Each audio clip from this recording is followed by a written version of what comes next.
अस्सलाम वालेकुम, मैं हूं रेहान तारिक और आप देख रहे हैं दस्तक। सबसे पहले जिक्र दस्तक की उन स्टोरीज का जिन पे आज देंगे दस्तक। लॉकडाउन में नरमी के इशारे, दीगर ममालिक की मिसालों में कितनी हकीकत है? क्या कारोबार खुलने से वायरस का खतरा मजीद बढ़ सकता है? सिंध हुकूमत लॉकडाउन में सख्ती के बावजूद कोरोना पर काबू क्यों नहीं पा सकी? ये सवालात आज के प्रोग्राम का हिस्सा होंगे। वजीर आजम रिलीफ फंड, गरीबों के लिए खजाने का मुंह खोलने का दावा। गरीबों को टाइगर फोर्स के जरिए रकम तकसीम होगी। क्या करप्शन का नया दरवाजा खुलने वाला है? ये सवाल भी आज के प्रोग्राम में उठाएंगे। और फिर सलीम मलिक की मीडिया में एंट्री, क्या माफी से पुराने गुनाहों पर पर्दा पड़ जाएगा? ये सवाल भी आज के प्रोग्राम का हिस्सा होगा।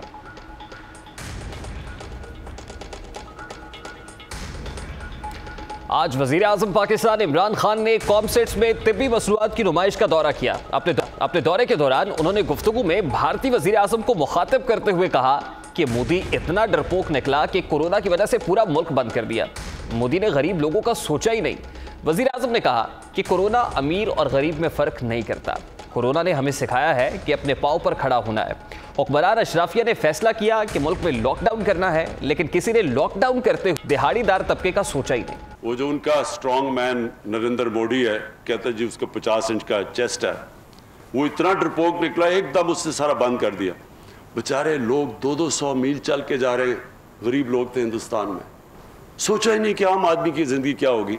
ये तो हमारा जो अब हमें क्या नजर आया कि अगर आप गरीबों की बस्तियों का ध्यान नहीं रखेंगे तो कोरोना अगर गरीबों की बस्तियों में फैलेगी, वो फिर अमीरों की बस्तियों में भी चली जाएगी। वजीर आजम इमरान खान ने लॉकडाउन को भारतीय वजीर आजम की नाकामी करार दिया। साथ ही उन्होंने ईरान और मिस्र की मिसालें भी दी और कहा कि दोनों बरादर ममालिक ने अपने गरीब आवाम का सोचा है। यही वजह है कि कोरोना की शिद्दत के बावजूद ईरान ने लॉकडाउन में नरमी का फैसला किया है। इसी तरह मिस्र में तो कारोबार खुले हैं, बड़े प्रोजेक्ट्स पर भी काम जारी है। जो हम समझ रहे थे कि जितने ज़्यादा आज 30 अप्रैल को केसेस होने चाहिए, हम अल्लाह का शुक्र अदा करते हैं कि उस तरह की तेज़ी से अमवात नहीं हुई पाकिस्तान में। ईरानी सदर से बात हुई और उनकी हमारे ख़ित्ते में सबसे ज़्यादा जो कोरोना वायरस का जो सबसे बुरा इम्पैक्ट पड़ा, जिसका सबसे ज़्यादा नुकसान हुआ, वो जानी नुकसान हुआ, वो ईरान में था। उन्होंने फ़ैसला किया अब कि सिर्फ वो बड़ी गैदरिंग्स यानी शादियाँ, कॉलेजेस, स्कूल्स, यूनिवर्सिटीज़, इनको उन्होंने बंद रखा है, रेस्टोरेंट्स बंद रखे हैं। बाकी उन्होंने फ़ैसला किया है कि सारा कारोबार वो अपना चला दें ईरान के अंदर। आज मेरी प्रेसिडेंट सीसी जो इजिप्ट के प्रेसिडेंट हैं, उनसे भी बात हुई। मिस्र के अंदर उन्होंने पहले दिन से फ़ैसला किया कि वही स्कूल, कॉलेजेस, यूनिवर्सिटीज़ जो बड़े बड़े जिधर भी इज्तिमा हों, उनको तो उन्होंने बंद कर दिया, लॉकडाउन कर दिया। लेकिन उन्होंने भी अपने जो जिधर ज़्यादा उनके दिहाड़ीदार जो मज़दूर काम करते थे, वो उन्होंने पूरी कोशिश की खुले रहने की। जो उनके बड़े प्रोजेक्ट्स थे वो चलने दिए, कंस्ट्रक्शन चलने दी मिस्र के अंदर। और उनका भी हमारा तरह का ही अब तक अगर मिस्र और हमारा देखें तो एक ही है। हमारे जितने भी अमवात हुई हैं तकरीबन मिलती जुलती हैं। वज़ीर आज़म के नज़दीक लॉकडाउन तरक्की याफ्ता ममालिक में भी मुमकिन नहीं है, तो फिर तरक्की पजीर ममालिक इस स्ट्रैटेजी पर कैसे अमल पैरा हो सकते हैं? ये हकीकत तस्लीम शुदा है कि हमारे अंदर लॉकडाउन की सलाहियत नहीं है, हम केपेबल नहीं है, लेकिन अपनी सलाहियत की कमी को हम ये कहकर दुरुस्त साबित नहीं कर सकते कि ये सस्टेनेबल नहीं है। लॉकडाउन सस्टेनेबल है, इससे वायरस पर काबू पाने में मदद मिल सकती है। इटली की मिसाल ले लें, यहाँ 3 माह से लॉकडाउन है, स्पेन में 3 माह से लॉकडाउन है, बरतानिया में 1.25 महीने से लॉकडाउन है। इसी तरह लॉकडाउन का मॉडल दीगर यूरोपीय ममालिक ने भी इख्तियार किया है। चीन भी इसी मॉडल पर चला। शुमाली कोरिया का मॉडल सबके सामने है, उन्होंने इस तरीक़ाकार को इख्तियार करके कोरोना वायरस पर काबू पाया। वज़ीर आज़म पाकिस्तान मिस्र में लॉकडाउन की नरमी की बात कर रहा है। हालांकि मिस्र में लॉकडाउन के दौरान मुकम्मल कर्फ्यू होता है, वहां पर लॉकडाउन कुछ इस सूरत में होता है, मुकम्मल अमलदारी होती है, हुकूमत की जानिब से कई मकामात पर सख्ती है। मिस्री हुक्काम ने रमज़ानुल मुबारक के दौरान 8 बजे की बजाय 9 बजे शाम से कर्फ्यू का आगाज़ करने का ऐलान कर रखा है। मिस्र भी 15 रमजान मुबारक के बाद लॉकडाउन पर नजरसानी का सोच रहा है, लेकिन मिस्र और पाकिस्तान का तकाबली जायजा लिया जाए तो यहां शुरू दिन से किसी एक शहर में भी कर्फ्यू जैसा लॉकडाउन नहीं रहा है। मिस्र के साथ पाकिस्तान की सूरत हाल को किसी सूरत कंपेयर नहीं किया जा सकता। पहले रोज से ही अवाम की जानिब से मिस्र में लॉकडाउन की खिलाफ वर्जी तो नहीं हुई, अलबत्ता पाकिस्तान के अंदर पहले ही दिन से लॉकडाउन की खिलाफ वर्जी देखी गई। वजीर आजम ने दूसरी मिसाल ईरान की दी। तेहरान ने कोरोना से मुतासरा इलाकों को सफेद, जर्द और सुर्ख रंगों में तकसीम किया। वहां पर किस स्ट्रैटेजी पर अमल किया गया? ईरानी सदर हसन रूहानी के मुताबिक सफेद कैटेगरी के इलाकों में लॉकडाउन में नरमी की जा रही है। इसी तरह ईरान ने जो बाजार और मसाजिद हैं उनको महदूद खोलने की इजाजत दी। इन तमाम ममालिक ने अगर कहीं लॉकडाउन में नरमी का सोचा है तो पहले SOPs तैयार किए हैं, पहले कुछ स्टैंडर्ड ऑपरेटिंग प्रोसीजर्स तैयार किए हैं, उन पर अमल दरामद यकीनी बनाने के लिए तमाम वसाइल इस्तेमाल किए हैं। उसके बाद ही अगला कदम उठाया गया है, लेकिन पाकिस्तान में ऐसा कुछ भी नहीं किया गया। वज़ीर आज़म पाकिस्तान के मुताबिक यहाँ शरह अमवात दीगर ममालिक से इंतहाई कम है। ताहम वफाकी वज़ीर मनसूबाबंदी और तरक्यात असद उमर अलग ही कहानी सुना रहे हैं। असद उमर के मुताबिक हुकूमत ने अभी 9 मई तक की हिकमत अमली तय कर रखी है। 9 मई के बाद की हिकमत अमली अगले हफ्ते तय की जाएगी। उन्होंने मजीद कहा कि मुल्क में केसेस और अमवात में इजाफा हुआ है, लेकिन हालात बेकाबू नहीं हुए हैं। अमवात के हवाले से हर 10 और 12 दिन का साइकिल चल रहा है। हमने अभी तक जो जायजा लिया है उस हिसाब से पहले 10 दिन अमवात की शरह 3 थी, आज से 10 दिन पहले 15-17 अमवात की औसत देखी जा रही थी। अब पिछले 3 दिनों में जो औसत देखी है वो यौमिया 20-21 अमवात हो रही हैं। इसी तरह वेंटिलेटले हफ्ते से 50-60 मरीज रहे हैं। पाकिस्तान में और पाकिस्तान जैसे ममालिक जो है उनके अंदर इस बीमारी का जो असर हुआ है वो उससे मुख्तलिफ है जो हमने यूरोप के अंदर देखा या अमेरिका के अंदर देखा। तो हमने अभी तक जो पैटर्न देखा है वो ये है कि हर 10 से 12 दिन के साइकिल के अंदर एक लेवल के ऊपर अमवात चल रही होती हैं। जो पहले जो है वो 1-2 थे, फिर 5-7 हो गए, फिर अभी जो पिछला 10-12 दिन गुजरे, आज से 2-3 दिन पहले तक की मैं बात कर रहा हूँ, तो 15-16-17 के करीब औसत चल रही थी। और उसके बाद वो स्टेप चेंज आती है। तो अभी एक और हम स्टेप चेंज देख रहे हैं। पिछले 3 दिन के अंदर अगर हम औसत देखेंगे तो वो तकरीबन 21-22 अमवात रोज़ाना की बुनियाद पे बन रही हैं। बट लेकिन जैसे आपने देखा कि वो काबू से बाहर होने वाली बात नहीं। इसी तरीके से वेंटिलेटर्स के ऊपर जो हमारे मरीज़ हैं अस्पतालों के अंदर, वो पिछले तकरीबन 2 हफ्ते से ज़्यादा का अरसा हो गया, वो 50 और 60 के दरमियान, 1-2 दिन जो है वो 50 से भी नीचे आया, लेकिन 50 और 60 के दरमियान। इसी तरीके से ऑक्सीजन के ऊपर जो मरीज़ हैं उनकी हम ट्रैकिंग कर रहे हैं। और जैसे मैंने कहा कि सिर्फ आज की सूरत हाल नहीं देख रहे, बल्कि ये भी देख रहे हैं कि ये सूरत हाल आगे कैसे जाएगी। उसमें ख़राब ख़बर ये है कि हमारी जितनी भी तज्ज़िया हो रहा है उसके मुताबिक आगे अमवात के अंदर मज़ीद इजाफ़ा होगा। लेकिन अच्छी खबर ये है कि अल्हम्दुलिल्लाह ऐसी कोई चीज़ हमें सामने नहीं नज़र आ रही कि जिस तरीके से हमने दूसरे ममालिक में देखा उस लेवल के ऊपर जो है वो हमें हालात ख़राब होते हुए नहीं नज़र आ रहे। अब एक जानिब वज़ीर आज़म है कि लॉकडाउन में नरमी के इशारे दे रहे हैं, तो दूसरी जानिब वफाकी वज़ीर भी चाह रहे हैं कि लॉकडाउन मज़ीद नरम किया जाए। दूसरी जानिब हुकूमत शरह अमवात में इजाफे पर इजहार तशवीश भी कर रही है। ऐसे वक्त में अगर लॉकडाउन में नरमी की जाती है तो इससे कोरोना के खिलाफ जारी जंग कितनी मुतासिर होगी। इस वक्त हमारे साथ मौजूद हैं CEO Indus hospital doctor Abdul बारी खान। करते हैं बहुत बहुत शुक्रिया डॉक्टर साहब आपके वक्त के लिए। आज वज़ीर आज़म पाकिस्तान ने in terms of corona cases और मोर्टेलिटी रेट हमारा कंपैरिजन ईरान और मिस्र के साथ किया है। आपको लगता है सर कि यकीनन ज़मीनी हक़ाइक़ देखने चाहिए, हम कंपेरेबल नहीं है यूरोपियन कंट्रीज़ के साथ या अमेरिका के साथ, क्या हमारा जो कंपैरिजन है वो ईरान या मिस्र के साथ बनता है? देखें, अगर हफ्ता 10 दिन पहले की जो बात थी उस वक्त काफ़ी जो सीरियस केसेस बहुत थे और उस वक्त जो है ना ICU भी भरे हुए थे, और 80-90% थे। और जो है वैसे नहीं है जितना हाई यूरोप और उसमें जितनी ज़्यादा वो है मोर्टेलिटी है हमारी उतनी नहीं है, लेकिन हमारे नंबर्स बहुत हैं क्योंकि जब टेस्ट कर रहे हैं तो नंबर्स निकल रहे हैं क्योंकि टेस्ट काफ़ी नंबर्स बढ़ते जा रहे हैं और टेस्ट बढ़ाएंगे और तो टेस्ट बढ़ेंगे और मरीज और ज़्यादा पता लगेंगे। अब हॉस्पिटल्स में पेशेंट आना शुरू हो गए हैं जो कि, लेकिन डॉक्टर साहब कंपैरिजन किया जाता है मोर्टेलिटी रेट के हिसाब से। आज वज़ीर आज़म पाकिस्तान ने कहा कि ईरान के अंदर जो है वो लॉकडाउन रहा, लेकिन वहाँ पर जो मोर्टेलिटीज़ हैं वो तकरीबन 3000 से ऊपर रही। हमारे यहाँ ऐसा नहीं है, हमारे यहाँ 300 से ऊपर है। तो ईरान जैसा मुल्क अगर लॉकडाउन को ईज़ ऑफ कर सकता है, मिस्र लॉकडाउन को ईज़ ऑफ कर सकता है, तो फिर हम लॉकडाउन को ईज़ ऑफ क्यों नहीं कर सकता?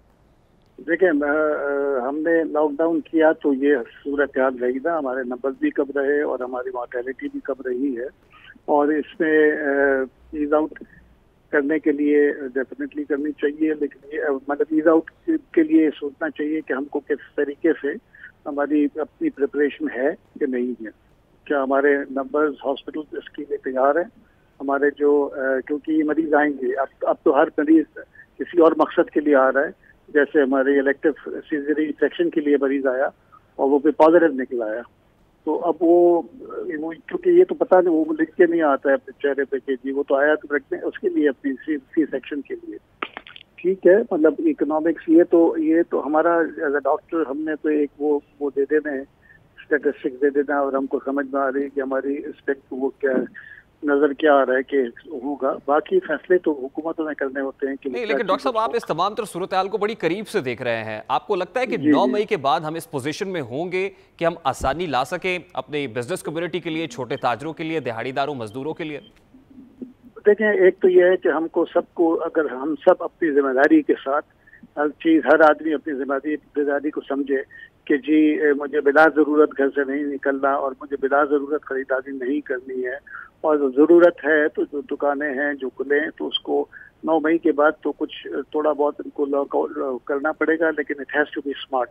मतलब अगर कोई ऐसे इलाके हैं जहाँ पर हम हॉटस्पॉट्स हैं तो उन इलाकों को आपको डेफिनेटली उसको कॉर्डन ऑफ करना पड़ेगा और वहाँ पर लॉकडाउन को और स्ट्रिक्ट करना पड़ेगा, और ताकि जाके उन जगहों को देखना पड़ेगा। लेकिन उसके लिए तैयारी ज़रूरी है कि पहले से हमारे पास ये सारा डेटा होना चाहिए, उसको हमारी मैपिंग होनी चाहिए और फिर उस हिसाब से करना चाहिए कि जी इसको करें। लेकिन जब तक हर एक अपनी जिम्मेदारी नहीं समझेगा, देखें सेल्फ लॉकडाउन होना बहुत ज़रूरी है। आप सब कुछ कर लें और आप वही हरकतें कर रहे हो और वो एहतियात ना कर रहे हो और सब कुछ जो हिदायत हम बता रहे कि जी आपको हाथ धोना है, साबुन के साथ हाथ धोना है, आप ना धोएं। मेरे घर के अंदर तो किसी को आके हम लोग देख नहीं सकते कि ये वो कर रहा है जो हम कह रहे हैं। ये तो हर एक को पर्सनली लॉकडाउन करना पड़ेगा अपने आप को, कि जो हिदायत मिल रही है मैं इसको अमल करूंगा, तब तो ये चीजें हो सकती है। फिर तो आप ईज आउट कर सकते हैं। बिल्कुल ठीक लेकिन ये है कि सेल्फ जिम्मेदारी जो है ना, पर्सनल जिम्मेदारी लेना बड़ी जरूरी है। और मैं इनसे बता रहा हूँ कि ये इतना इम्पोर्टेंट है, क्योंकि जो लोग कहते हैं कि जी डॉक्टर फ्रंट लाइन पे हैं, हम फ्रंट लाइन पे नहीं है जी। फ्रंट लाइन पे कम्युनिटी है, वो भुगत रही है, वो अगर नहीं करेगी तो वो करेगी, और उसके लिए हम लोग फाइनल डिफेंस लाइन है। अगर फ्रंट लाइन कमजोर हुई तो फिर सारा बोझ जो है डिफेंस लाइन पे आएगा, और अगर डिफेंस लाइन टूट गई तो फिर हमारे पास आगे कुछ नहीं होगा। ठीक है, बहुत बहुत शुक्रिया डॉक्टर साहब आपका। डॉक्टर अब्दुल बारी हमारे साथ मौजूद थे। जैसा कि डॉक्टर्स पहले भी कह चुके हैं कि हमारा हेल्थ केयर सिस्टम इतनी इस्तेदादे कार नहीं रखता है, हमारी कैपेसिटी नहीं है। हेल्थ केयर सिस्टम पर प्रेशर आ सकता है, लेकिन उससे पहले SOPs डिफाइन करने पड़ेंगे, एहतियाती तदाबीर को हर सूरत अपनाना होगा, तभी लॉकडाउन में नरमी का सोचा जा सकता है। वफाकी हुकूमत 9 मई के बाद लॉकडाउन में नरमी की खां दिखाई दे रही है। इस वक्त पूरे सिंध और बिलखुसूस सबसे बड़े शहर कराची में लॉकडाउन के हवाले से काफी कंफ्यूजन है। सिंध को इस वक्त 3 बड़े मसाइल का सामना है। सूबाई हुकूमत इस वक्त कुछ फैसलों को लेकर कश्मकश में मुब्तला दिखाई देती है, कुछ कंफ्यूजन दिखाई देती है। कराची शहर में कारोबार बहाल करने के हवाले से ताजर बिरादरी को ताहाल कोई हतमी जवाब नहीं दिया गया। ताजर बिरादरी भी इस हवाले से तज़ब्ज़ुब का शिकार है। दूसरा मसला है कि लॉकडाउन की खिलाफ वर्जी हो रही है। सिंध हुकूमत की जानिब से पाबंदी के बावजूद आजकल कराची में सड़कों पर रश और खुली दुकानें आम नजर आती हैं। तीसरा अहम मसला कोविड-19 मरीजों का दुरुस्त डेटा मौजूद ना होना है। सिंध हुकूमत की ख्वाहिश भी है कि शहरियों को रियायत दी जाए। ऐसे वक्त में जब सूबे में कोरोना केसेस की तादाद में मुसलसल इजाफा हो रहा है, मोर्टेलिटीज भी सामने आ रही हैं, अमवात भी हो रही हैं, क्या हुकूमत सिंध अपने पाँव पर खुद ही कुल्हाड़ी नहीं मार रही है? सिंध वफाक की हिदायत पर अमल करेगी? इसी बारे में बात करेंगे। इस वक्त पाकिस्तान पीपल्स पार्टी के रहनुमा निसार खोड़ो हमारे साथ मौजूद है। बहुत बहुत शुक्रिया निसार खोड़ो साहब आपके वक्त के लिए। दीगर सूबों के निस्बत अगर दीगर सूबों से तकाबली जायजा लिया जाए तो सूबा सिंध में लॉकडाउन काफी सख्त रहा है। शुरू दिन से सिंध हुकूमत बड़ी क्लियर रही है इस हवाले से, और आज भी दीगर सूबों के निस्बत सिंध में लॉकडाउन सख्त देखा जा रहा है। लेकिन क्या वजह है निसार खोड़ो साहब के रोज केसेस भी ज्यादा रिपोर्ट हो रहे हैं, मोर्टेलिटीज भी सामने आ रही है? देखें, लॉकडाउन करने के अलावा हमारे पास कुछ और नहीं था हर बात जो हम इस्तेमाल करते, और हमने शुरू दिन से ही कहा था कि सोशल डिस्टेंसिंग इसी तरह से ही मुमकिन हो सकती है कि लॉकडाउन किया जाए। और लॉकडाउन था कि हम अपने आप को इक्विप भी कर सकें कि हमारी अगर टेस्टिंग कैपेसिटी कम है तो उसको बढ़ा सकें, खुदा न खास्ता कोई रिपोर्टिंग हो तो हम उसको ज़रा पहुँच सकें, हम अपने आइसोलेशन वार्ड भी बना सकें और हम क्वारंटीन का भी बंदोबस्त कर सकें। शुरू दिन से हम इसी में लगे हुए हैं और अल्लाह का करम है कि सूरत हाल में मुकाबला करने की हिम्मत आ गई है हमें। कोई ना कोई स्ट्रैटेजी डिवाइस की होगी। आपका प्रेडिक्टिव मॉडल क्या कहता है सर? वो सब ठीक है, लेकिन कल परसों चीफ मिनिस्टर साहब ने कहा कि जी पहले अमवात की शरह जो थी वो 11-12% थी, कम होके 8% पे आई, 8.5% पे आई। बट 8.5% हो या 6% हो या 2% हो, अमवात की खबर हमारे लिए तशवीश का बायस है। अमवात की जब तक इस तरह से खबर आती रहेगी कि कोरोना वायरस की वजह से हुआ है तो हमें यकीनन उसमें तशवीश होनी चाहिए, हमें अपने बंदोबस्त रखने चाहिए, जारी रखने चाहिए। हमने वो कुछ करने की कोशिश की जो WHO रेकमेंड कर रहा था, हमने वो कुछ करने की कोशिश की जो दूसरे ममालिक कर रहे थे। हमने क्या कहा है, कुछ क्या किया है हमने जो हम पर ये तनकीद के बम फाड़े जा रहे हैं? हमने सिर्फ लॉकडाउन की बात की, हमने सोशल डिस्टेंसिंग की बात की, हमने अपनी सैनिटेशन की बात की, हमने हाथों को धोने की तरकीब देने के लिए ये सारे मैसेजेस चलाए, ये सारी अवेयरनेस फैलाने की कोशिश की। और हम हैं एक लिहाज से कि सिंध की आबादी अगर 5 करोड़ मानी जाती है तो उसमें 5000 अगर पॉजिटिव हुए हैं, तो अगर इस तरह से देखा जाए तो इतना बड़ा रेशो नहीं है। लेकिन अगर दूसरी तरफ से देखा जाए तो 500 भी बहुत बड़ी बात है। 500 भी क्यों किसी के शिकार हो इस कोरोना वायरस के, जिसका अभी तक इलाज मुयसर नहीं है। इस वायरस का वैक्सीन अभी तक मुयसर नहीं है, तो हमने तो एहतियात करनी है ना। हमने लफ्ज एहतियात का इस्तेमाल किया। शायद यही वजह है कि जो नामी गिरामी शख्सियात हैं, गवर्नर सिंध जो है वो भी कोरोना पॉजिटिव हो गए, फैसल ईदी साहब भी पॉजिटिव हुए हैं, तो कहीं ना कहीं बदएहतियाती तो हो रही है। एक सेकंड जनाब आली, गवर्नर साहब जो पॉजिटिव हुए हैं वो भी लोगों के साथ कांटेक्ट में आए तो वो पॉजिटिव हुए। वो खुद गए किसी ऐसे सेंटर में जहां एहसास किफालत प्रोग्राम के तहत 12-12 हज़ार रुपये बांटे जा रहे थे। वहां जब हुजूम था, हुजूम में गए, कांटेक्ट में आए लोगों से और कहते हैं कि कोरोना पॉजिटिव है। वफाकी हुकूमत को हमने खुद कहा था कि एक यूनिफाइड फैसला करें। अब यूनिफाइड फैसले की बात तय हुई, लेकिन दूसरे ही दिन बयान आया कि जी हम स्मार्ट लॉकडाउन करेंगे। स्मार्ट लॉकडाउन करेंगे यानी पार्शल लॉकडाउन खोलेंगे। पार्शल लॉकडाउन खोलने से हो सकता है कुछ हमें और रिपोर्ट आ गई हो। अभी तो प्रूव भी हो चुका है कि जो सेंटर बने थे इस एहसास प्रोग्राम की डिस्ट्रीब्यूशन के लिए, वहाँ के बहुत सारे मरीजों ने पॉजिटिव होने की शिकायत हुई है, मौसूल केसेस आए हैं सामने। और वो इस वजह से हम कह रहे थे कि ये इस तरह से हुजूम मत करो। एक तरफ से लॉकडाउन कह रहे हो, दूसरी तरफ से लोगों को इनवाइट कर रहा हो कि आ जाओ, यहाँ हजारों या सैकड़ों की तादाद में खड़े हो जाओ और पैसे ले जाओ। हाँ, गरीब हैं लोग, आगे पैसों के लिए पैसे बांटने के और भी बहुत से तरीके थे, वो कर सकते थे, लेकिन हुकूमत ने नहीं किए। 2 फेवरेट बैंकें ढूंढी और उनको कहा कि जी आप ये बांटना शुरू करें। वैसे तो इस मुल्क में इजी पैसा के पता नहीं कितने आउटलेट्स हैं, लाखों के तादाद में होंगे, हर गली मोहल्ले में इजी पैसे के पैसे मिल सकते हैं। अगर हुकूमत ने इस तरह से बांटना था तो हो सकता है कुछ रश कम हो जाती, लेकिन उन्होंने ऐसा नहीं किया और फिर ये रिपोर्टिंग भी हो गई। ये डबल पॉलिसी जब होती है तो फिर ये कंफ्यूजन तो हो जाती है। मैं कंफ्यूज नहीं हूँ, सिंध कंफ्यूज नहीं है। मैं समझता हूँ वफाक डबल माइंडेड है, वो डबल माइंडेड है। कभी स्मार्ट लॉकडाउन की बात कर रहा है, कभी कह रहा है कि कंस्ट्रक्शन इंडस्ट्री को मैंने इजाज़त दे दी है कि वो काम करें, या हम कहते हैं कि जी हम पहुँच नहीं सकते रूरल एरियाज में, गाँव के एरियाज में जहाँ काश्तकार अपने अपने काम से लगे हुए हैं, उनको हम रोक नहीं पाते। सिर्फ एक तलकीन कहते रहते हैं कि जी सोशल डिस्टेंसिंग करो, सोशल डिस्टेंसिंग करो। कुछ लोग मानते हैं, कुछ लोग थोड़ी सी लापरवाही दिखाते हैं और फिर उसका पता ये चलता है कि जी हमारे पास केसेस रिपोर्ट हुए हैं।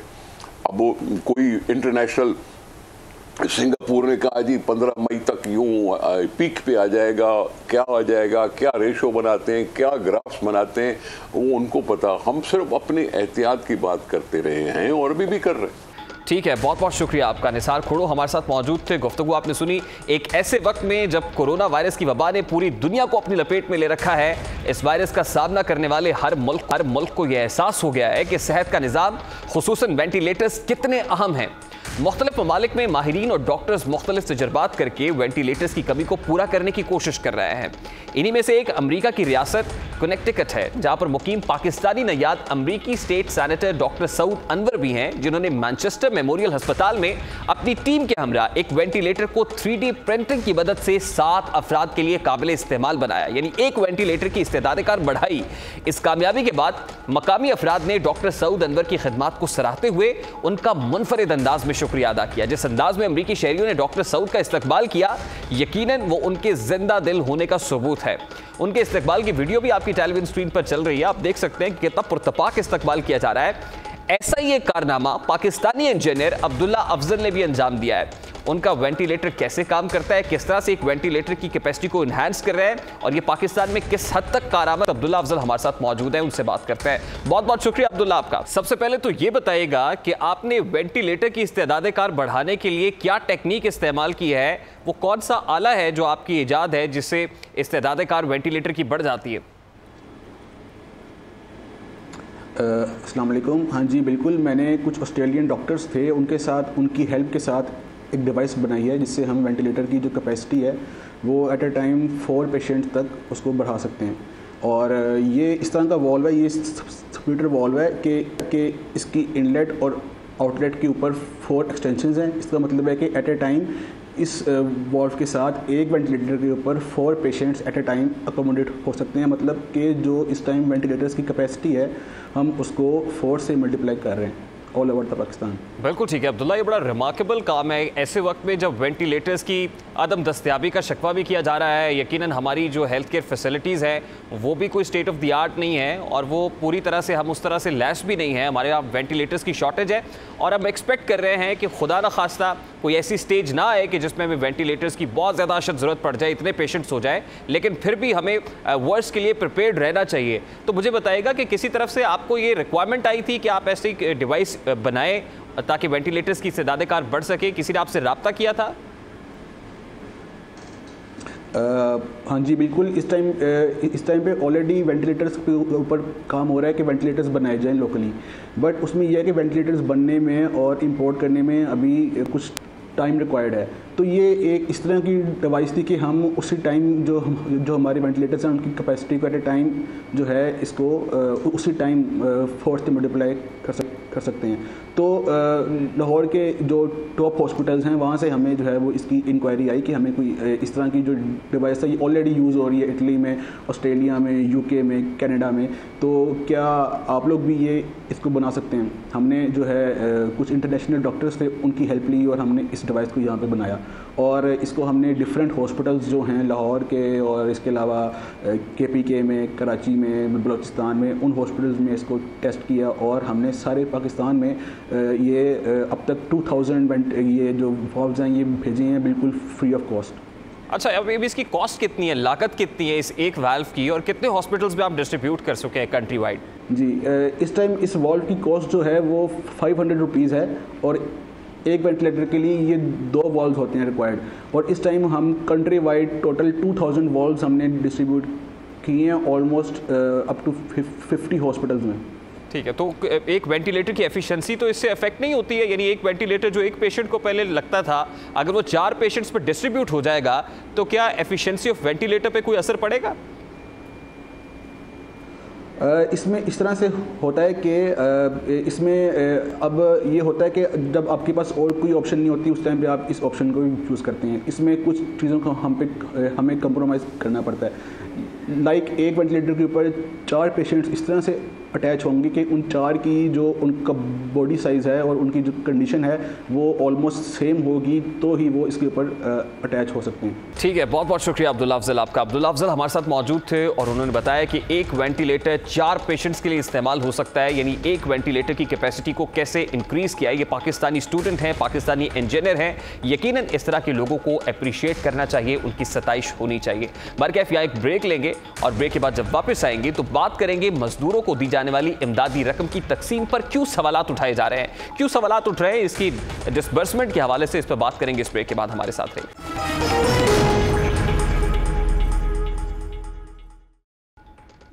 Welcome back. वफाकी हुकूमत ने लॉकडाउन से मुतासिर अफराद के लिए खुसूसी पैकेज का ऐलान किया है। वफाकी वजीर हमाद अजहर के मुताबिक हुकूमत वजीर आजम का कोरोना रिलीफ फंड और एहसास प्रोग्राम दोनों का इंतजाम कर रही है, जिसके लिए 50 अरब रुपए रकम मख्तस की गई है। ये रकम उन लोगों के लिए इस्तेमाल होगी जो कोरोना की वजह से बेरोजगार हैं। हमाद अजहर इस बारे में क्या कह रहे थे, उसकी एक झलक आपको दिखाते हैं। हमारा जो प्रोग्राम लॉन्च हुआ है, जिसकी 2 दिन पहले काबीना ने मंजूरी दी है, उसका नाम है वजीर आजम का छोटा कारोबार इमदादी पैकेज। और इस पैकेज से 35 लाख छोटे कारोबार पाकिस्तान में मुस्तफ़ीद होंगे। 50 अरब रुपए रकम इसके लिए मुख्तस की गई है। और इसका बुनियादी नुक्ता ये है कि छोटे कारोबार जिनका 5 किलोवाट और 70 किलोवाट तक का सनती कनेक्शन है, 5 किलोवाट का कमर्शियल और 70 किलोवाट का सनती कनेक्शन, हुकूमत पाकिस्तान जब भी वो अपना कारोबार का सिलसिला दोबारा जारी करेंगे तो हुकूमत पाकिस्तान अगले 3 माह का उनका बिजली का बिल अदा करेगी। 5 किलोवाट के जो कमर्शियल कनेक्शन है, 95% कमर्शियल कनेक्शन का वो हिस्सा बनते हैं, वो मुस्तफ़ीद होंगे। 80% जो पाकिस्तान में सनती कनेक्शन है वो 70 किलोवाट के हैं, वो इससे मुस्तफ़ीद होंगे। और ये एक बहुत बड़ा प्रोजेक्ट है और इसका तमाम इंतज़ाम कर लिया गया है। और अगला इंशाअल्लाह ताला जो बिल आपको मई के महीने में मौसूल होएगा, उसमें आपको आपके 3 माह के बिजली के बिल की खपत के लिए जो रकम है वो आपको इंशाअल्लाह ताला वहाँ पे नजर आ जाएगी। वफाकी हुकूमत के मुताबिक कोरोना रिलीफ से वो अफराद मुस्तफीद होंगे जो लॉकडाउन के बाइस बेरोजगार हुए हैं। उन्हें SMS के जरिए अपनी बेरोजगारी का सबूत देना होगा। लेकिन ये सबूत कैसे दिया जाएगा, इसका फायदा क्या होगा, इसका जवाब खुद आज वजीर आजम इमरान खान ने दिया। उन्होंने कहा कि वजीर आजम कोरोना रिलीफ फंड मुखय्यर हजरात की 1 रुपए की इमदाद पर 4 रुपए शामिल करेगी। रिलीफ फंड से रकूम की अदायगी जल्द शुरू होगी। बेरोजगार होने वाले मजदूरों और दिहाड़ीदार अफराद की निशानदही के लिए यूनियन काउंसिल की सतह पर टाइगर फोर्स का डेस्क कायम किया जाएगा। प्रोग्राम शुरू कर रहे हैं वो, तो इसमें हमने एक बड़ी सोचा कि हम कैसे पहुंच सकते हैं इतने ज़्यादा लोगों तक। इसके हमने 2 तरीके निकाले। एक तो हम फिर SMS कैंपेन शुरू करेंगे जिसमें लोगों को ये सबूत देना पड़ेगा कि ये बेरोज़गार हुए हैं। तो जो हर 1 रुपया मुझे आप देंगे इन बेरोज़गार लोगों के लिए, 4 रुपये उसी को मैच करेगी पाकिस्तान की गवर्नमेंट। और दूसरी तरफ जो हमारी टाइगर फोर्स है, इनको हमने कहा है कि हर यूनियन काउंसिल तक ये जाके अपना एक डेस्क रखें उस यूनियन काउंसिल में और ख़ुद जाके देखें कि कौन कौन से लोग बेरोज़गार हुए हैं। इसमें कई ऐसे लोग हैं जो सफ़ेद पोश हैं, जो सामने नहीं आना चाहेंगे। अब यहाँ सवाल पैदा हो रहा है कि टाइगर फोर्स जो कि पहले ही तनकीद की जद में है, जिसकी शफाफियत पर मुख्तलिफ सवालात उठाए जा रहे हैं, उसे एक बार फिर इतने अहम काम पर क्यों लगाया जा रहा है? क्या सरकारी मशीनरी की बजाय तहरीक इंसाफ यूथ विंग पर एतमाद करना बल्दियाती इंतखाबात की तैयारी है? इन तमाम तर सवालात का जवाब जानेंगे। इस वक्त सीनियर साफी तज्जियाकार सुहेल वड़ाइच साहब हमारे साथ मौजूद हैं। बहुत बहुत शुक्रिया सुहेल वड़ाइच साहब आपके वक्त के लिए। वज़ीर आज़म पाकिस्तान का जो स्टांस रहा है शुरू दिन से लॉकडाउन के हवाले से, और उनका कंसर्न दिहाड़ीदार तबका, मजदूर तबका रहा है, आपको लगता है कि जो पॉलिसी हमारी रही है वफाकी हुकूमत की लॉकडाउन को लेकर, आप उससे एग्री करते हैं, दुरुस्त पॉलिसी रही? देखिए, जहाँ पर तो प्राइम मिनिस्टर के कंसर्न्स का तल्लक है वो बिल्कुल ठीक है। दूसरी तरफ ये जाहिर है एक हर डिसीजन के अंदर ये मसला होता है कि आपने यस करना है या नो करना है, दोनों तरफ रिस्क होते हैं। अब एक तरफ ये खौफ है कि भूख फैल जाएगी, लोग गरीब हो जाएंगे, लोगों को पैसे कम, दूसरी तरफ मौत का खौफ है। अब देखना यह है कि मौत का खौफ ज्यादा है या भूख का खौफ ज्यादा है, या ऐसा क्या किया जाए कि दोनों खौफ खत्म हो जाए।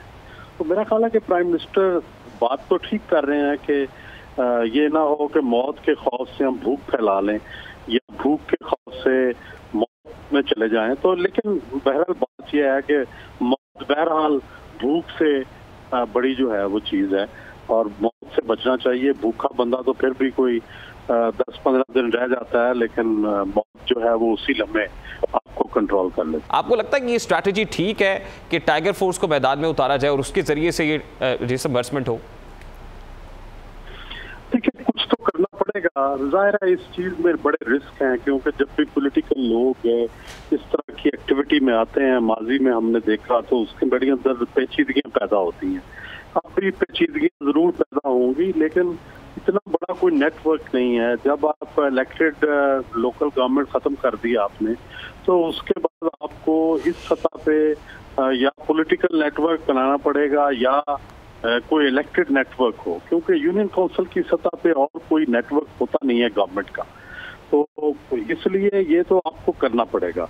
हाँ, अब वो जो टाइगर फोर्स है या जो पॉलिटिकल आप सेटअप बना रहे हैं, उसकी अपनी पेचीदगियां हैं। वो ना तजर्बाकार होंगे, उनके फेवरेट्स होंगे, उनके नॉन फेवरेट्स होंगे, उनकी पॉलिटिकल एफिलिएशन होगी, ये सारे मसाइल फिर आएंगे। फिर वो जाहिर है उनको जो हिसाब किताब है उनसे कैसे लिया जाएगा, ये सारे मसाइल देखने जरूर सामने आएंगे आने वाले दिनों में। आपको क्या लगता है कि इस कोरोना क्राइसिस में पाकिस्तान तहरीक इंसाफ हुकूमत जो है वो ज्यादा मजबूत हुई है, ज्यादा बेहतर होने का मौका मिला है उसको? मेरा ख्याल रेहान साहब ऐसा नहीं है। उसकी वजह यह है कि जब जिंदगी ही रुक गई तो उसमें क्या तेल की कीमत और क्या महंगाई और क्या कुछ, जिंदगी खत्म हो गई है। जब लोग बाहर ही नहीं निकल रहे तो तेल की कीमत क्या होनी है? तो बुनियादी बात तो यह है कि देखना ये पड़ेगा कि जब कोरोना का असर खत्म होगा ये मई या जून के बाद, तो उसके बाद गवर्नमेंट कहाँ खड़ी होगी। क्या गवर्नमेंट उस वक्त तक अपनी इम्प्रूवमेंट कर लेगी? क्या उस वक्त तक खड़ी हो जाएगी? क्या मुआशी मैनेजमेंट कर लेगी? उस पर सवाल है, क्योंकि ये इस वक्त तो तमाम लोग खामोश हैं। एक इतनी बड़ी वबा आ गई, इतना बड़ा मसला पैदा हो गया कि लोग अब इस पे सियासत पे बात करने से या हुकूमत के खिलाफ भी बात करने से घबरा रहे हैं, क्योंकि उससे एक नेशनल कैलेमिटी है बल्कि इंटरनेशनल कैलेमिटी है। तो लेकिन जाहिर है जब ये खत्म होगी, लोग नॉर्मल होंगे, तो फिर से सियासत भी नॉर्मल हो जाएगी और फिर वही सवाल उठेंगे जो पहले उठ रहे थे, बल्कि ज्यादा शिद्दत से उठेंगे। ये सुहेल साहब, जो जून को बड़ा क्रिटिकल, बड़ा क्रूशल करार दिया जा रहा था, अब उसको थोड़ा सा एक्सटेंड कर लें, क्या वो 2-3 महीने तक टल गई है भला जो हुकूमत के लिए थी? मेरा ख्याल है कि ये इन 2 महीनों में तो कोई बिल्कुल कोई सोच भी नहीं सकता कि कोई ये ना हो कि कोई अचानक से कोई जलजला या कोई बचा जाए। अदरवाइज रूटीन में मेरा नहीं ख्याल कि कोई ऐसी तब्दीली आने का इम्कान। ठीक है, बहुत बहुत शुक्रिया सुहेल वड़ाइच साहब आपका। सीनियर साफी तज्जियाकार सुहेल वड़ाइच साहब हमारे साथ मौजूद थे। गुफ्तगू आपने सुनी। यहाँ एक ब्रेक लेंगे और ब्रेक के बाद जब वापस आएंगे तो फिर बात करेंगे कि पाकिस्तान क्रिकेट एक बार फिर स्कैंडल्स की जद में क्यों है, स्कैंडल्स का चर्चा एक बार फिर से क्यों हो रहा है, इस पर बात करेंगे इस ब्रेक के बाद।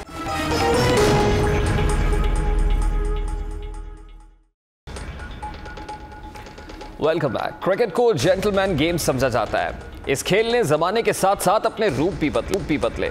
5 रोजा टेस्ट मैचेस से वनडे तक का सफर या T20 और T10 फॉर्मेट, हर दौर में क्रिकेट आम आदमी का पसंदीदा खेल रहा है। जो क्रिकेट में पैसे का इस्तेमाल शुरू हुआ, इस खेल को मैच फिक्सिंग जैसी बला ने अपने घेरे में ले लिया। जेंटलमैन का खेल बिजनेसमैन का खेल बन गया। कई खिलाड़ियों के करियर्स इसी वजह से खत्म भी हो गए। पाकिस्तान क्रिकेट में मैच फिक्सिंग की बाज़गश्त काफ़ी अरसे से सुनाई देती रही थी, लेकिन दुनियाई क्रिकेट में इस सिलसिले में सबसे बड़ा इंकशाफ 90 की दहाई में राशिद लतीफ़ ने किया, जब उन्होंने कौमी टीम के चंद खिलाड़ियों पर मैच फिक्सिंग के इल्ज़ामात आयद किए, लेकिन कुछ साबित ना होने पर यह मामला दब गया। साल 2000 में साबिक कप्तान सलीम मलिक का नाम मैच फिक्सिंग से जुड़ा। इसी तरह अताउर रहमान, नौजवान फास्ट बॉलर, उन्होंने अपनी तेज बॉलिंग से सबको मुतासिर किया और एक ऐसे वक्त में कौमी टीम में जगह बनाई जब वसीम अकरम और वकार यूनुस का तूती बोलता था, लेकिन अपनी शानदार बॉलिंग से वो टीम में जगह बनाने में कामयाब रहे। अलबत्ता मैच फिक्सिंग ने उनका करियर भी खत्म कर डाला। इसी तरह लॉर्ड्स स्कैंडल ने भी कौमी क्रिकेट तारीख को हिला कर रख दिया, जिसकी जद में 3 अहम खिलाड़ी आए। अभी कौमी टीम लॉर्ड्स टेस्ट के स्कैंडल से संभलने भी ना पाई थी कि पाकिस्तान की टेस्ट क्रिकेट की तारीख के कामयाब तरीन स्पिनर्स में से एक दानिश कनेरिया के मैच फिक्सिंग स्कैंडल की खबर ने एक मरतबा फिर पाकिस्तान क्रिकेट पर करप्शन का बदनुमा धब्बा लगा दिया। गुज़श्ता चंद रोज से साबिक कप्तान सलीम मलिक भी खबरों में है।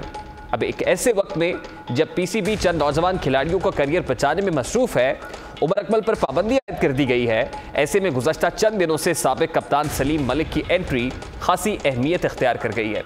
मीर रियासत वज़ीर आज़म पाकिस्तान, जो खुद एक बेहतरीन कप्तान रहे हैं, उनके फ़राइज़ में शामिल है कि वो कौमी हीरोज़ का मुस्तकबिल तारीख होने से बचाएं।